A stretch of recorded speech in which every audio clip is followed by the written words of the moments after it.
आपको मेरे YouTube channel में। मैं लेकर आया हूँ पार्ट 1 का सेकंड पार्ट। इसमें मैं पढ़ाऊँगा आपको हड़प्पा सभ्यता के बारे में जानकारी क्यों कम है, इसमें सामाजिक विषमता थी या नहीं थी, मतलब असमानता।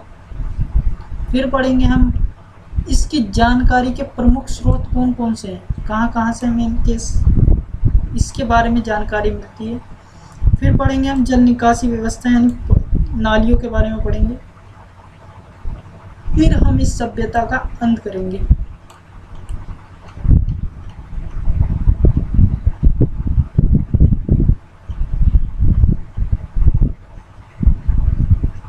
तो हम करते हैं शुरुआत। हड़प्पा सभ्यता के बारे में हमें जानकारी कम क्यों है, इसकी दो मुख्यतः बात होती है। इसमें पहला आती है, आज तक इसकी लिपि नहीं पढ़ी जा सकी है।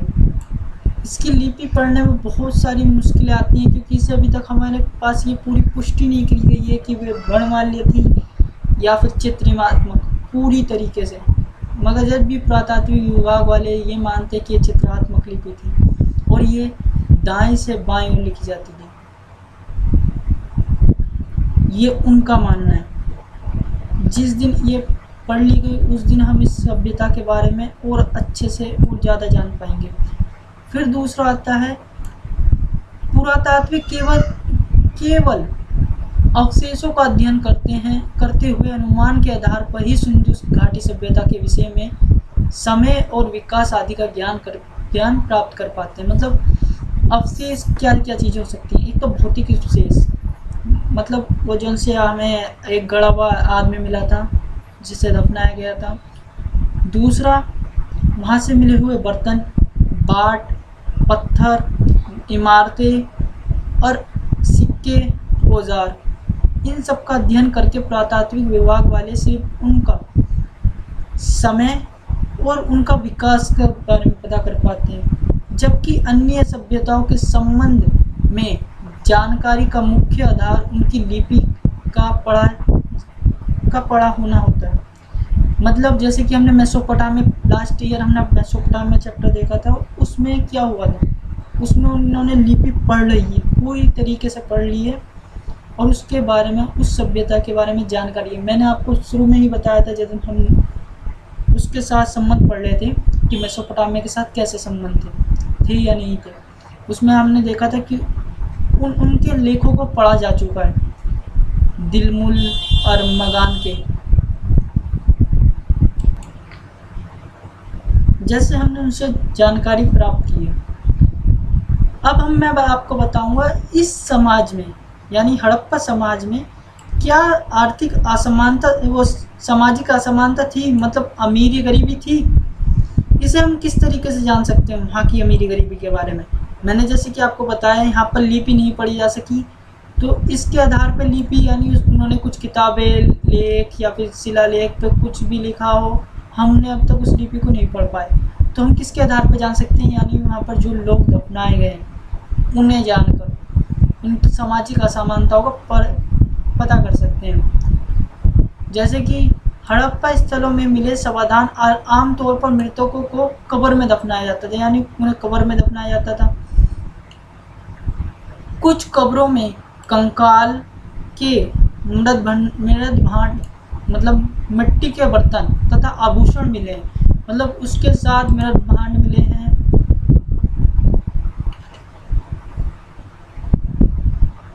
ये देखिए, इस बंदे को दफनाया गया और इसके साथ मिट्टी के बर्तन दफना दिए गए। प्लेटें हैं, इधर गिलास भी हैं, कुछ मटके भी हैं।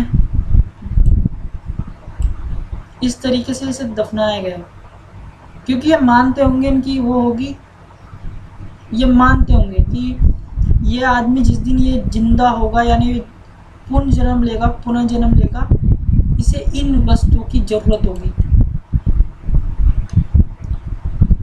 इन वस्तुओं का प्रयोग मृत्यु प्रांत, वही जो मैंने आपको बताया, मृत्यु के बाद इन वस्तुओं की जरूरत होगी और इनसे अपना गुजारा करेगा। पुरुषों एवं स्त्री दोनों के समाधानों से आभूषण मिले, यानी उन्हें जेवर पहनने का, दोनों को पुरुष और स्त्रियां जेवर पहनते होंगे। और कुछों के पास, अभी हमने सिर्फ अमीरों के बारे में पढ़ा, अब हमें गरीबों का बताना और ये क्वेश्चन 4 नंबर का हो तो इसमें हम एक तो ये लिख सकते हैं पॉइंट, ये तीनों पॉइंट लिख सकते हैं, और दूसरा हम पॉइंट लिख सकते हैं इसमें लास्ट में डालकर कि कुछ कब्रों के अंदर बहुत ही कम मात्रा में मृत भांड और आभूषण मिले, जिससे कि हम इस बात का हमें इस प्रमाण मिलते हैं कि वहाँ पर सामाजिक विषमता थी। अब हमें हड़प्पा की जानकारी के प्रमुख स्रोत कौन कौन से हैं, यानी हमें इसके बारे में कहाँ से कैसे हम जानकारी प्राप्त कर पाते हैं। अब तक जितना ही मैंने आपको पढ़ाया है, आपने अगर ध्यान से पढ़ा हो तो आप समझ गए होंगे। एक तो है मृत भांड यानी मिट्टी के बर्तन, भौतिक अवशेष यानी दफनाए गए आदमी कब्रों का अध्ययन करके, आभूषण यानी वे जो उनसे अंगूठी माला ये मन के पहनते थे उनका, औजार यानी कृषि करने वाले औजार, इन सब के, मोहरे जो सी मैंने आपको मोहरे दिखाई हैं 6 तरीके की मोहरे, इमारतें, वहाँ पर नगरीय सभ्यता थी उसके बारे में, खुदाई में मिले सिक्के भी मिले थे हमें जो मैंने आपको बताई। ठीक, अब हम आखिरी में ये होता है हमारे यहाँ तक वाला पूरा। अब हम पढ़ते हैं जल निकासी व्यवस्था को अच्छी तरीके से। जल निकासी व्यवस्था मैं आपको पहले भी पढ़ा चुका हूँ नगरीय सभ्यता में, अब मैं आपको इसमें भी बता देता हूँ। इस नगर की एक प्रमुख विशेषता जल निकासी व्यवस्था है। इस नगर में नालियां मिट्टी के गारे, चूने और जिस्म से बनी हुई थी, जिस्म नामक पत्थर से बनाई गई थी। इनको बड़ी ईंटों एवं पत्थरों से ढका जाता था। इनके ऊपर ढकने के लिए पत्थरों का और ईंटों का प्रयोग करते थे, जिनको ऊपर उठाकर उन नालियों की सफाई की जाती थी। ये भी मैं आपको बता चुका हूँ, ताकि वो गंदा नाली में पानी इकट्ठा ना हो और कोई गंदी बीमारी ना होने, मच्छर पैदा होंगे तो बीमारी भी होंगी इसी तरीके से। फिर है घरों से बाहर की छोटी नालियाँ सड़कों के दोनों ओर बनी हुई थी, जो बड़ी और पक्की नालियों में जाकर मिल जाती थी, और उनसे पहले एक गड्ढा होता था जिसमें वो कूड़ा इकट्ठा होता था, और कुछ जगह पर जालियां भी लगी हुई मिली हैं बड़ी नाली से मिलने से पहले। अब ये जालियां इस प्रकार की से थी कि वो पानी जाता रहता था और छोटे मोटे कंकड़ भी जाते रहते थे, इस तरीके से नालियां मिली। घरों से गंदे पानी के निकास के लिए सड़कों के दोनों ओर गड्ढे बनाए हुए थे। इस तथ्यों से यह प्रतीत होता है कि सिंधु घाटी के लोग अपने नगरों की सफाई की ओर ज़्यादा ध्यान देते थे। ये अब हमने पढ़ लिया हड़प्पा सभ्यता की जल निकासी व्यवस्था। अब हम पढ़ते हैं हड़प्पा सभ्यता के बारे में कुछ और बातें, अंत हम थोड़ी देर में बताएंगे। अब हम पढ़ते हैं कनिंगम। ये थोड़ा ब्लर सा हो रहा है मगर मैं फिर भी आपको बता देता हूँ। कनिंगम, अलेक्जेंडर कनिंगम, इनकी ये नियुक्ति हुई इनकी 1875 के करीब। ये भारत में थे, मतलब एक संपूर्ण भारत था उस समय कोई विभाजन नहीं हुआ था। पाकिस्तान, इंडिया और बांग्लादेश सब एक साथ थे, तीनों सब भारत बने हुए थे उस समय। ये भारतीय पुरातात्विक सर्वेक्षण विभाग में डायरेक्टर के पद पर आए हुए थे उस समय। इनकी नियुक्ति लगभग मोहनजोदड़ो में ये सर्वेक्षण करने गए थे, तो वहाँ पर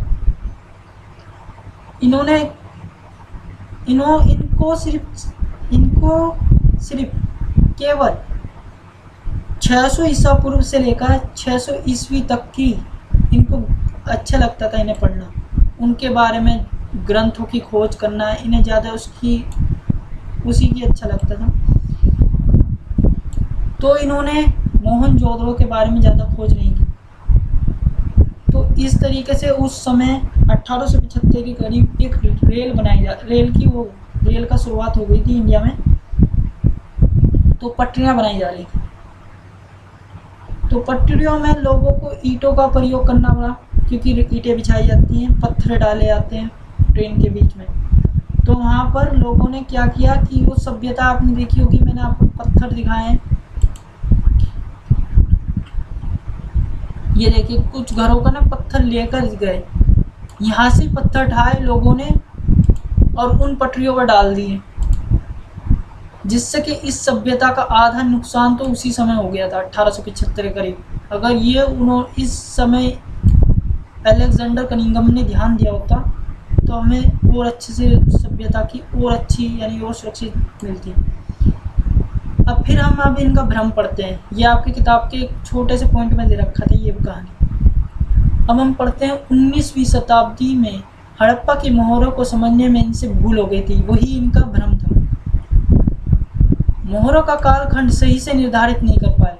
इन्हें लगा कि ये मोहरें इसी समय की है, मतलब ये मोहरें इन्होंने इसका कालखंड 600 ईसा पूर्व से लेकर 600 ईस्वी तक का कर दिया इन्होंने। इसी के बीच में क्या होगा? कनिंघम के अनुसार भारतीय इतिहास का प्रारंभ गंगा की घाटी में विकसित पहले शहरों के साथ हुआ। इनका मानना ये था। हड़प्पा का महत्व को समझने में ये असमर्थ रहे। यही बात है पूरा कनिंघम का भ्रम। पहली बात हमने पढ़ी, ये मोहरों को समझने में असफल रहे।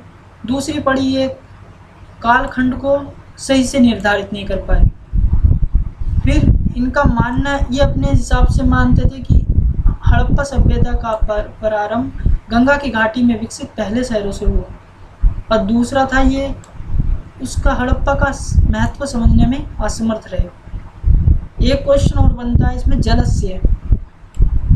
जलस्य होता है एक आयताकार, मतलब में एक रेक्टेंगुलर टाइप का जलाशय यानी ग्रेट बाथ, जो चारों ओर से एक गलियारे से घिरा हुआ हो। जलाशय के तल तक जाने के लिए सीढ़ियां बनाई गई हैं। ये देखिए, ये जलाशय है, इसमें पानी इकट्ठा करते हैं, ये मैंने आपको पहले ही बताया। दोनों तरफ सीढ़ियां, ऊपर जाने के लिए आने के लिए इसमें सीढ़ियां हैं, ताकि इसकी सफाई भी की जा सके। ये मैंने आपको पहले ही बताया।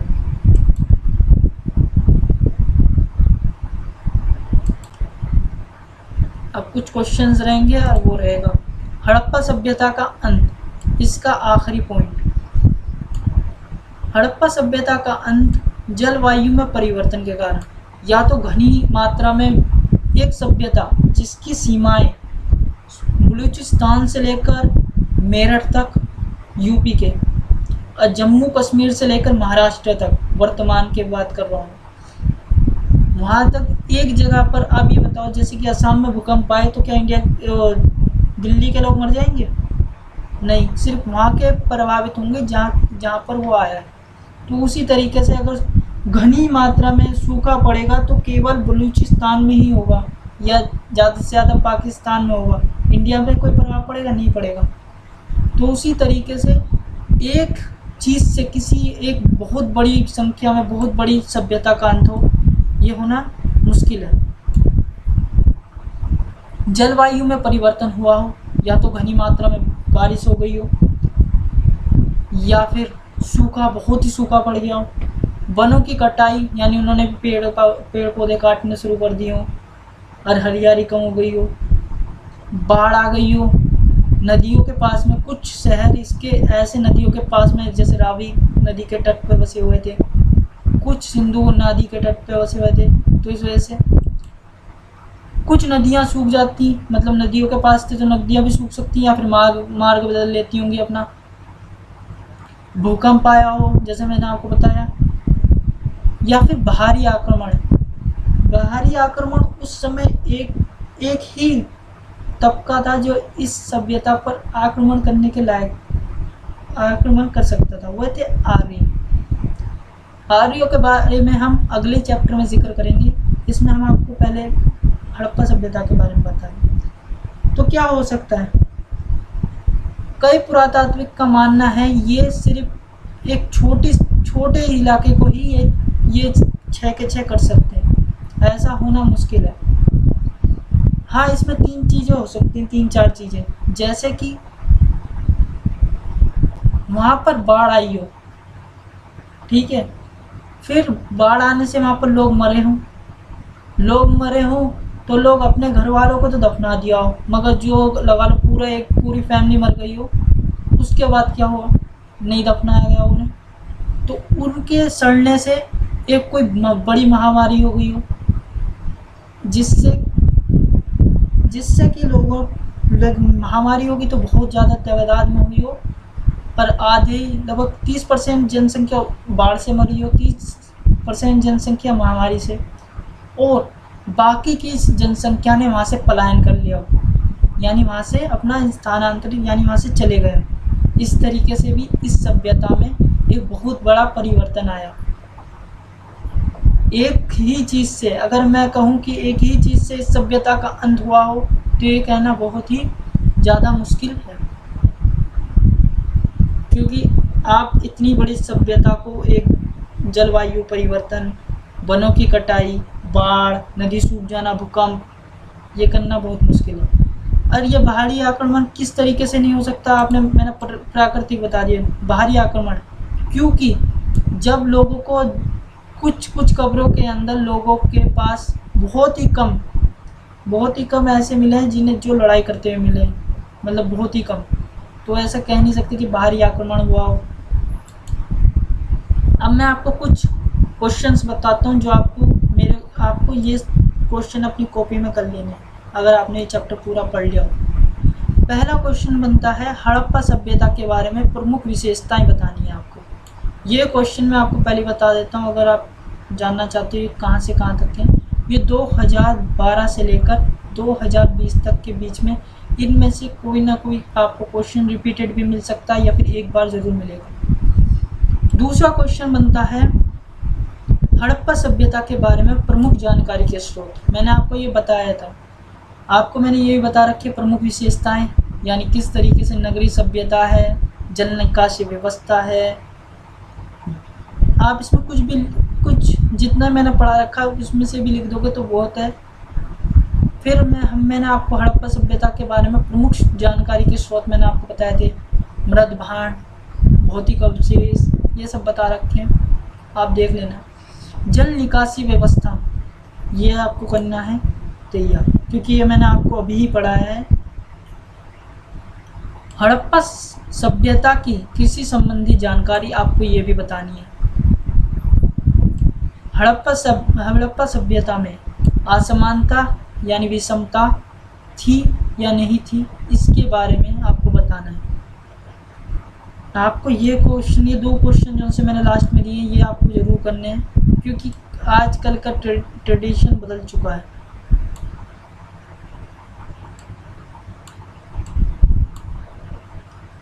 इसमें हमें हड़प्पा सभ्यता में प्रशासनिक व्यवस्था व राजाओं के बारे में जानकारी बतानी है, यानी प्रशासनिक व्यवस्था थी या नहीं थी, या फिर राजा किस प्रकार थे, उसके बारे में हमें जानकारी देनी है। दूसरा है सुदूर संबंध, क्या इनके किसी दूसरे दूर संबंध थे, जैसे कि आजकल वर्तमान में इंडिया के संबंध रूस से हैं, अमेरिका से हैं, ऑस्ट्रेलिया से हैं, और सऊदी अरब से भी हैं, चीन से भी हैं, फ्रांस से भी हैं। इस तरीके से आपको उस समय हड़प्पा सभ्यता काल में आपको संबंध बताने हैं। प्रशासनिक व्यवस्था वह व्यवस्था होती है जिसमें आपको ये बता सको कि कुछ लोगों का शासन चल रहा हो, जैसे कि अभी इस समय IPS IAS ऑफिसर होते हैं, बड़े बड़े अधिकारी, उनके बारे में क्या थे या नहीं थे आपको वैसे बताने। और राजाओं के बारे में जानकारी देनी कि राजा वहाँ पर थे तो किस प्रकार थे, नहीं थे तो किस प्रकार थे, क्या पुरातात्विक विभाग वालों ने इसके बारे में कुछ पुष्टि की है। तो आपको ये 7 क्वेश्चन करके आपको अपनी कॉपी में लिख लेने हैं। अगर आप कुछ भी प्रॉब्लम आ रही हो तो आप मेरे को YouTube के कमेंट में आप मेरे को बता देना। तो आज मैं वीडियो को यहीं रखता हूँ। 20 मिनट की पहले थी, अब 20 मिनट की अभी हुई है। मैंने आपको इसके बारे में प्रमुख चित्र भी दिखा दिए हैं। और हाँ, अभी हम एक चीज़ और कर लेते हैं, इसका मैप। सबसे महत्वपूर्ण चीज़ जो इससे संबंधित होती है वो है मैप। तो देखो बच्चों, इसमें यह है चैप्टर का नाम, यह है इसके पूर्वास्थल और इसकी विकसित सभ्यता का काल। तो आपको मैं बता देता हूँ आपको किस तरीके से अगर आपने जरा सा भी पॉइंट हड़प्पा का, देखिए हड़प्पा का आपको कैसे याद करना है, ये यहाँ से लगा हुआ है हड़प्पा का। अगर आपने यहाँ पर कर दिया, यहाँ कर दिया, तो आपके लिए खत्म ना हो सकता पेपर देना, क्योंकि पेपर वाला ऐसे नहीं चाहता, वो चाहता है कि आप मैप को थोड़ा ध्यान से करें। आपको हड़प्पा के बारे में पता करना है कि हड़प्पा इस पॉइंट के पास में है। बनावली, राखीगढ़ी और कालीबंगन, ये दोनों हरियाणा में हैं और कालीबंगन राजस्थान में है। लोथल इधर है, नागेश्वर सोमनाथ के पास में है और लोथल थोड़ा इस तरफ है। सुक्ता गेंडोर, ये सबसे लास्ट में जाकर, इसकी सीमा भी यही है, पश्चिमी सीमा भी यही है इसकी। बालाकोट यहाँ है, चोकुंदड़ो यहाँ है और मोहनजोदड़ो यहाँ है और कोट दीजी इस तरफ है। यह है कुछ प्रमुख स्थान। इसकी सीमाओं के बारे में बात कर लेते हैं। जैसे मैंने आपको बताया था, इसकी सीमाएं कितनी बड़ी सभ्यता थी, ये कहाँ से कहाँ तक फैली थी। सीमा इसकी मांडा कश्मीर से लेकर दामाबाद महाराष्ट्र तक थी। ये उत्तर दक्षिण पश्चिम पूर्व ऐसा बता रहा हूँ आपको। सुक्ता गेंडोर बलूचिस्तान से लेकर आलमगीर मेरठ यूपी तक थी। ये आपको मैंने बता दिया है। ये दुर्ग था, यहाँ पर प्रशासनिक कार्य राजाओं का रहने के लिए, क्योंकि यहाँ पर बहुत बड़े वे मिले हैं हमें, स्थल, पूरा स्थल। और यहाँ पर एक शहर मिले हैं, ये आपकी किताब में है। ये है वो मोहर, कनिंघम ने जिस मोहर का चित्र बनाया और उसका कालखंड में थोड़ी गलती करी, वो है ये मोहर।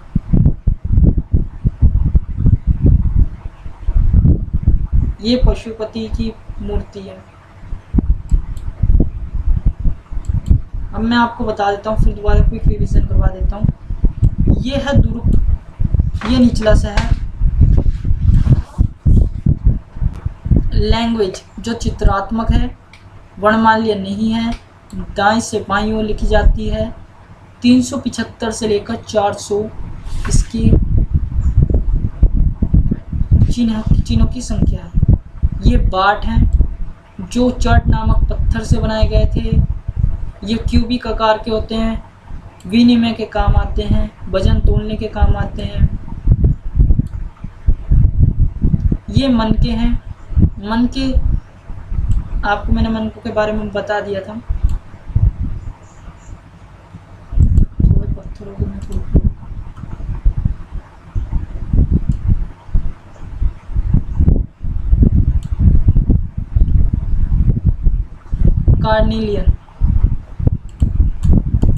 कार्लिनियर, जैस्पर, स्फटिक, क्वार्ट्ज और सेलखाड़ी नामक पत्थर से बनाए जाते थे। सेलखाड़ी नामक पत्थर से एक वस्तु और बनाई जाती है, वो आपको कमेंट करके बतानी है। तांबे, कांसे, सोने धातुओं से मनके बनाए जाते थे। शंख, फ्यांस और पकी हुई मिट्टी से बनाए जाते थे। चक्राकार, बेलनाकार, गोलाकार और खंडित ये मनके होते थे। ये मूर्तियां हैं। मूर्तियों से हमें किस चीज़ के बारे में पता चलता है? यहाँ पर महिलाएं मर्दों के बराबर की होती थी। यहाँ पर पृथ्वी की देवी की पूजा की जाती थी। पृथ्वी को एक उर्वरक देवी के रूप में माना जाता था। यहाँ से हमें एक मूर्ति मिली है जिसे पशुपतिशील भी कहते हैं, जिन्होंने सींग की मुकुट पहन रखा है, यानी सींग वाला मुकुट पहन रखा है। उनके पास में एक बैल, बाघ, गेंडा, भैंसा, 2 हिरण उनके चरणों के पास में हैं और वे युवकी की मुद्रा में बैठे हैं। ये मुद्राएं, ये वहाँ की मोहरें हैं। 6 मोहरें हैं, 2000 संख्या में मिली, 2 से 4000 के संख्या में मिली हैं। इसमें एक बहुसंख्यकी में एक सींग वाले बैल की तस्वीरें मिली। ये कृषि वाले औजार हैं, कृषि की जाती थी यहाँ पर। ये कृषि कर, ये एक खिलौना मिला है हमें वहाँ से।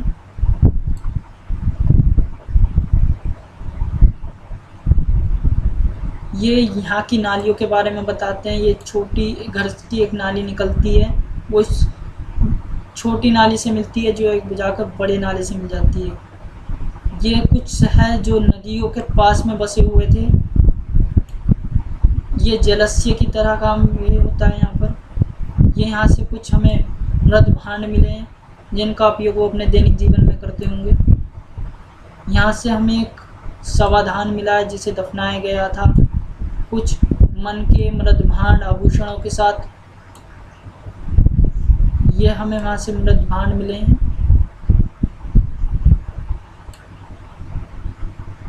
और यही हमारा चैप्टर आज हो जाता है पूरा। आज मैंने आपको पहला चैप्टर आपका पूरा करवा दिया है। इसमें मैंने आपको महत्वपूर्ण पॉइंट भी बता दिए, महत्वपूर्ण क्वेश्चन भी बता दिए। अब आपको क्या करना है, आपको कल की वीडियो से पहले इसका रिवाइज कर आना है। मैं आपसे एक क्वेश्चन पूछूंगा, उसका आपको जवाब देना होगा। कल मैं चैप्टर 2 शुरू करूँगा जिसका नाम है राजा, किसान और नगर। इसकी शुरुआत करूँगा मैं कल से। तो बस बच्चों, थैंक यू वीडियो देखने के लिए और आगे भी बने रहिए। मैं जल्द से जल्द इस वीडियो को अपलोड कर देता हूँ आपके लिए। ओके, ठीक है, धन्यवाद।